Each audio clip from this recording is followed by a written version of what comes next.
우리 원장님들은 과연 냄새 어떤 부분이 좀 고민이셨나요? 저희가 이제 직업이 한의사다 보니까 네. 사실은 한약 냄새 그리고 이제 뜸 냄새 이런 것 때문에 좀 고민이 많이 그쵸. 되더라고요. 그러니까 이제 환자로서 환자가 내는 냄새와는 별개로 네. 이제 원내에서 이제 뜸을 많이 뜨다 보면은 요즘에는 이제 흡연이 이제 좀 많이 못 하고 금연 구역이 되게 많잖아요. 맞아요. 그렇죠. 그래서 이제 뭐 아파트에서도 담배를 못 피고 그래서 이제 마치 담배 냄새가 나는 분들은 사회에서 되게 좀 터부시되는 그런 분위기가 있는데 저도 이제 한의원에서 뜸을 많이 뜨고 집에 가거나 이렇게 어디 가다 보면 주변 사람들 중에 이제 좀 이렇게 좀 쳐다보거나 아니면 아는 지인들은 뭐 담배 폈냐 이런 얘기를 듣는 오해가 저는 이제 비흡연자인데 그런 얘기를 네. 많이 듣곤 해서 좀 신경이 많이 쓰입니다. 또 어떠한 질환 때문에 냄새를 난다는 걸 좀 느낄 수 있을까요? 예, 제가 이제 개인적으로 그 호흡기 질환 비염 환자를 꽤 많이 보고 있는데요. 그 이제 비염 환자들 중에서 특히 이제 알레르기성 비염 환자들 중에 좀 되게 이제 건조하고 마르고 이런 몸이 좀 찬 사람들 중에 보면은 이제 생선 비린내 나는 환자를 꽤 많이 봅니다. 이제 그거는 그 채취에서 이제 아마 알레르기 체질과 그다음에 그 어떤 병적인 원인 때문에 많이 냄새를 좀 볼 수 있고요.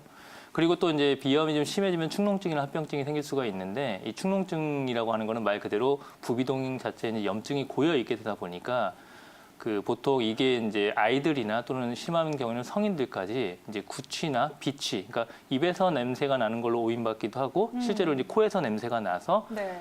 좀 표현을 좀 하자면 뭐 시궁창 냄새 이런 표현을 하는 경우도 있고 제가 이제 그런 냄새를 많이 맡게 되기도 하고요. 어쩔 수 없이.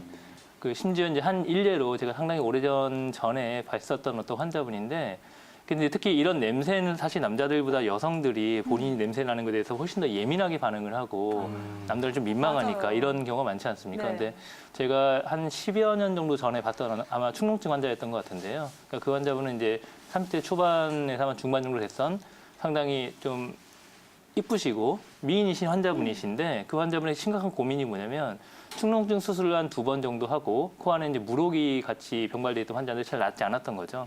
그 냄새가 이제 저한테 왔을 때는 향수를 너무 많이 뿌리고 오셔가지고 제가 잘 못 맡았는데 냄새가 너무 많이 나는 거에 대해서 본인도 약간 신경이 너무 많이 쓰이는 거예요. 네. 내 이미지가 흐려질까 봐. 그래서 그거를 극복하려고 사실 치료가 잘 안 됐으니까 나름대로 커버하려고 한 게 뭐냐면은 별로 좋은 건 아니지만 이제 담배를 배우셨다고까지 얘기를 한 적이 있거든요. 네. 그러니까 그게 저희가 이제 의료진이 어떻게든지 간에 그 환자를 치료를 해주셨어야 되겠지만 환자들은 특히 이제 그런 그 외형이나 어떤 남의 시선에 이목을 걱정을 많이 하는 환자들은 네. 이게 뭐 냄새라는 게 뭐 죽고 사는 병은 아니지만 그만큼 이제 그 본인의 삶의 질이나 이걸 많이 그쵸. 떨어뜨리는 맞아요. 안 좋은 거라고 생각을 합니다. 원장님들 실제로 뭐 연관이 좀 있을까요? 예, 이제 아무래도 그 가스 냄새가 많이 난다는 네. 거는 이제 우리가 소장과 대장에서 적절한 이제 소화 흡수와 이게 배설이 잘 안 됐기 때문에 나타나는 거이고요. 사실 그 어찌 보면은 구취가 많이 나는 분들과 그다음에 이제 가스 냄새가 많이 나는 분들은 약간의 연관관계는 있습니다. 네. 그리고 이제 우리가 일반적인 냄새 중에서 뭐 이제 체 냄새가 많이 나는 거는 이제 태음인적인 성향이 있는 분들이 많지만 구취가 많은 경우는 사실 이제 소민적인 성향을 갖는 그러니까 위장 계통이 약하고 네. 장 기능이 좀 떨어져 있는 분들한테 이제 우리가 특징적으로 많이 볼 수 있거든요. 그런 분들 중에 이제 소민들 특징이 사실 몸에 좀 열은 없지만 위에 이제 허열이 많이 떠가지고 그렇게 이제 허열로 인해 가지고 구취가 많이 나타나는 경우도 있고요. 그다음에 이 소민들 자체가 이제 아까 뭐 역류성 식도염이나 위 역류 어떤 그런 질환들처럼 역류성 식도염이 생긴다는 것도 소화기 자체의 기능이 떨어져 있기 때문에 잘 생기는 거니까 이제 통상 그쪽으로 계통적으로 많이 생기는 거고 그런 분들이 이제 요즘에는 뭐 과민성 장 증후군이나 기타 여러 가지 장에 대한 문제 때문에 적절한 운동이나 소화 흡수를 잘 못하니까 잘 소화 흡수를 하고 몸에 적절하게 배출이 된다면 가스 냄새가 심할 리는 없겠죠. 그러니까 뭔가 불연소화된 어떤 음식물 때문에 네. 몸속에 있는 노폐물을 배출하다 보니까 냄새가 안 좋은 거고 그런 분들은 이제 적절하게 소화계통에 적절한 치료와 관리를 통해 가지고 뭐 냄새가 많이 나오면 민망하잖아요. 빨리 이제 맞아요. 잘 관리할 수 있도록 고쳐야 되겠죠. 아까 말씀하신 것처럼 적절하게 운동을 하시면서 이렇게 자주 샤워하시고 이런 분들은 거의 냄새가 잘 안 나시고요. 그쵸. 한의원에도 이제 보통 나이 드신 분들 많이 오지 않습니까? 근데 연세가 드시면 이제 관절도 불편하고 하다 보니까 좀 몸을 씻거나 이런 것들이 좀 많이 떨어집니다. 근데 이게 쌓인다는 거죠. 그러니까 몸속에 있는 노폐물이 잘 배출, 우리가 땀이라는 것도 결국 몸속에 있는 노폐물을 밖으로 배출하는 과정인데 네. 그 기능이 떨어지니까 오랜 기간 동안 쌓일 수 있으니까 자주 씻고 적절한 활동을 통해 가지고 잘 배출시켜주고 씻고 이런 것들을 조금 더 부지런하게 하시는 게 좋을 것 같습니다. 염창성 원장님이 이 부분에 대해서는 어떻게 보면 좋을까요? 예, 사실 이제 이 환자분이 지금 말씀하시는 주된 그 이유는 코 안이 건조하고 이제 헐고 이런 것들은 아마 당뇨 때문에 그런 건 맞는 것 같습니다. 근데 이제 여기 이 환자분의 증상이라고 표현한 걸 보면 사실 증상이라기보다는 어떤 검사 수치를 계속 얘기를 하고 있거든요. 그러니까 이 사람이 실질적으로 불편한 거는 뭐 구갈이 심하다 아니면 어쩌다 이런 얘기는 별로 없고요. 뭐 어떤 콜레스테롤 수치가 높다 아니면 당화혈색소가 높다 아니면 식후 식후 수치가 높다 이런 정도만 있는데 건조감과 이제 코 안이 그 바짝 마르고 이제 헐고 이런 표현을 했는데 이 증상만 가지고 찝어서 보면 저희가 이제 의학적인 설명으로는 건조성 비염이라는 아마 범주 내에 들 수 있을 것 같고 이 건조성 비염의 원인이 당뇨 때문이다라고 이렇게 연결을 할 수 있을 것 같아서요. 제가 이제 그 당뇨에 대한 얘기는 앞서 두 원장님께서 말씀하셨으니까 건조성 비염에 대해서만 조금 정리를 해볼까 합니다. 우리가 이제 비염이 요즘같이 이렇게 환절기와 날씨가 좀 서늘해지는 경우에는 이제 비염이 많이 생길 수 있는데 비염이 여러 가지 분류가 있죠. 그리고 이제 우리가 흔히 아는 게 뭐 알레르기성 비염이나 비후성 비염 이런 얘기는 듣는데 비후성이라는 거는 말 그대로 점막이 부어 있어서 생기는 거지만 이 비후성 비염의 반대말이 위축성 비염이라는 말이 있거든요. 위축성은 점막이 부어 있지 않음에도 불구하고 이제 비염이 생겨서 비염의 증상을 나타내는 건데 이 위축성 비염이 아마 전 단계 정도로서 저희가 인식되는 게 이 건조성 비염입니다. 건조성 비염은 코 점막이 되게 건조해서 나타나는 양상이죠. 그러니까 비염의 증상이 보통 이제 코가 많이 막히고 답답하고 콧물이 있고 재채기가 있고 이런 증상인데 건조성 비염은 코 점막은 건조함에도 불구하고 건조하니까 통증이 있고 그다음에 이제 상처가 났을 때 코피가 나타날 수도 있고 이럼에도 불구하고 건조한데 콧물은 많이 생기는 좀 어떻게 보면 의학적으로 아이러니아 이런 증상이 많이 나타나게 되는데요.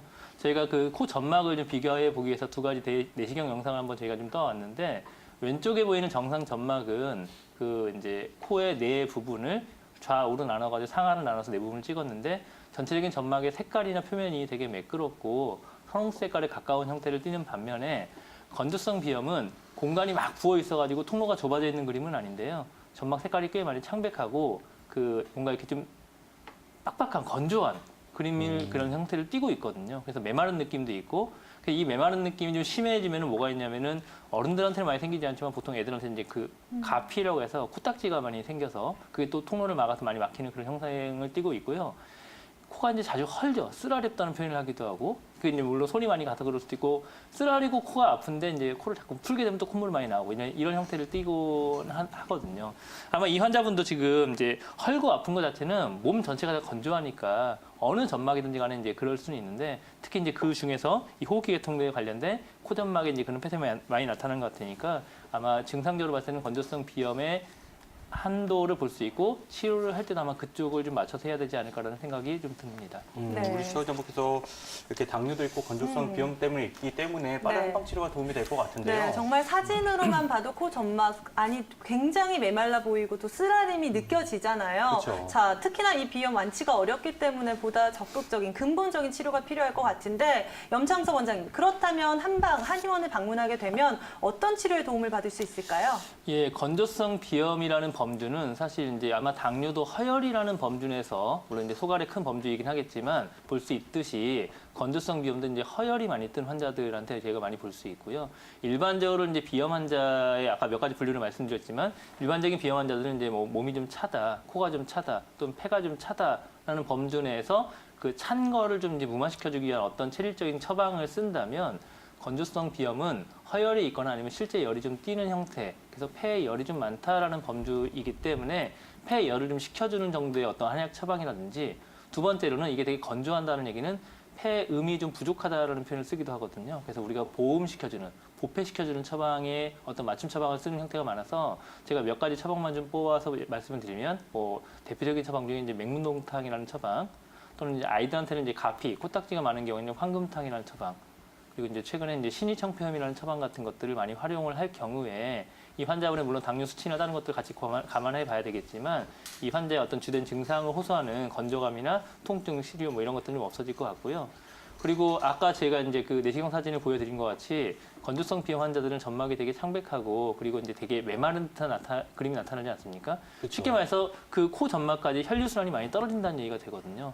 그러니까 혈류순환이 많이 떨어진다는 얘기는 그 혈류순환을 시켜줄 수 있는 뭔가의 자극이 필요한데 저희가 이제 코 주변에 여러 가지 혈자리의 침치료를 해도 도움이 되겠지만 최근에 이제 이 비염을 많이 보는 한의원에서 뭘 많이 하냐면 코 점막의 사혈 우리가 이제 보통 어깨나 허리 같은 데 뭉칠 때 피를 빼듯이 비강사를 통해 가지고 혈행을 억지로 자극을 주게 되면은 그쪽에 이제 인위적으로 혈행순환을 시켜줄 수 있기 때문에 점막의 창백함과 이 메마름은 좀 개선되는 경우가 있고요.